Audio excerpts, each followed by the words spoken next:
sebulan ini mencapai lebih dari 1.000 di Aceh. Namun mereka mendapatkan berbagai macam penolakan. Namun dari berbagai alasan semua itu, tahukah kalian kalau Rohingya yang diusir dari kampung halamannya yang arahkan Myanmar juga korban dari kepanjangan tangan Zionis? A'udzubillahi minasyaitonirrajim. Bismillahirrahmanirrahim. Assalamualaikum warahmatullahi wabarakatuh. Sahabat seluruh Nusantara, satu yang ingin saya sampaikan di dalam video ini, lagi-lagi etnis Rohingya mendarat di Aceh. Ratusan hingga ribuan etnis Rohingya meninggalkan kampung halaman mereka, Burma, yang saat ini berganti nama menjadi Myanmar. Mereka mengharapkan mendapatkan suaka di negara-negara muslim lainnya untuk melangsungkan kehidupan mereka. Mereka dihadapkan dengan berbagai penolakan. Sampai saat ini belum ada kejelasan yang pasti kemana mereka akan melangsungkan kehidupan.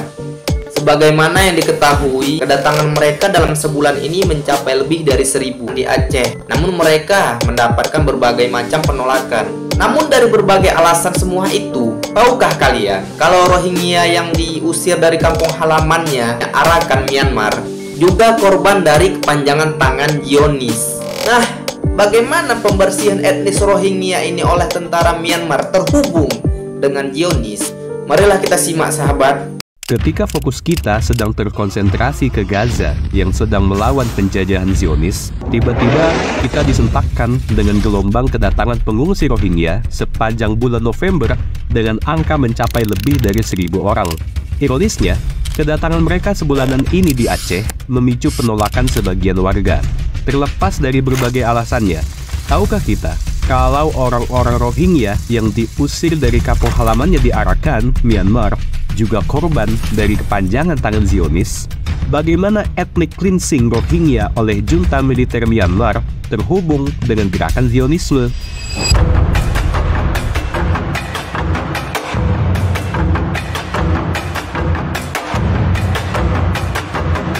Gerakan Zionis dapat mendirikan entitas negaranya pada tahun 1948 dan Myanmar yang dulu bernama Burma juga meraih kemerdekaan di tahun yang sama. Keduanya juga dapat mendirikan negara sama-sama karena sikap politik Inggris. Sosok yang paling bertanggung jawab dalam mengantarkan Burma menuju hubungan mesra dengan Zionis adalah UNU, aktivis sosialis religius Buddha yang menjadi Perdana Menteri pertama Burma.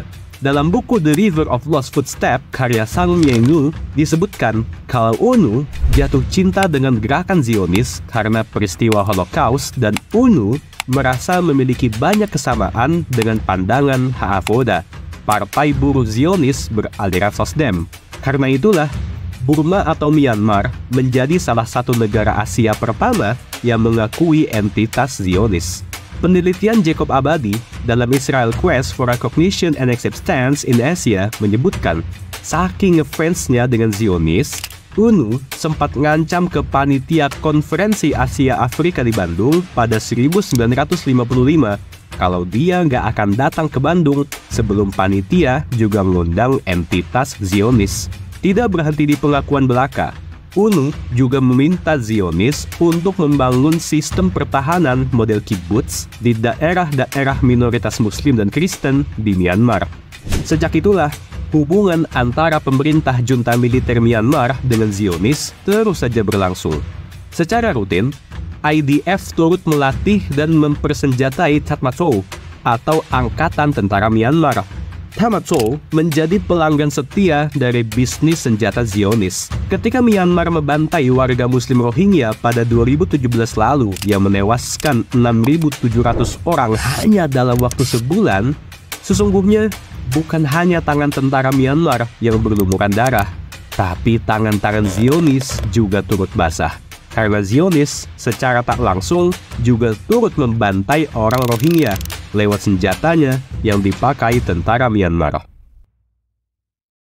Bagi saya ini bukanlah lagi perkara agama, ini tentang kemanusiaan. Saat ini bagaimana bisa etnis Rohingya bisa hidup di negara lain selayaknya hidup? Keadaan saat ini tidak sama seperti bangsa Turki Seljuk menerima suku Kai pengungsi dari Mongolia Utara yang diserang tentara-tentara Mongol. Namun dari pengungsi suku Kai dari Mongolia inilah yang cikal bakal menjadi pembuka Turki Utsmani yang melahirkan beberapa khalifah pelindung Islam di muka bumi. Saat ini sekat-sekat nasionalis memberi syarat yang berat untuk warga asing bisa menetap dan hidup di negara lain. Lebih-lebih lagi yang saya sayangkan, etnis Rohingya diberitakan tentang yang keras. Bahkan mereka dianggap Zionis oleh beberapa media. Ini akan terus menjadi opini bahwa etnis Rohingya ini tidak perlu dibantu dan dikasihani. Stop bilang mereka Zionis, karena Zionis saat ini berjaya, bukan yang terkatung-katung seperti itu. Mungkin demikian yang saya sampaikan dalam video ini. Kesalahan hanya datangnya dari diri saya sendiri, sedangkan kebenaran hanya milik Allah Subhanahu wa Ta'ala. Billahi taufiq wal hidayah. Wassalamualaikum warahmatullahi wabarakatuh.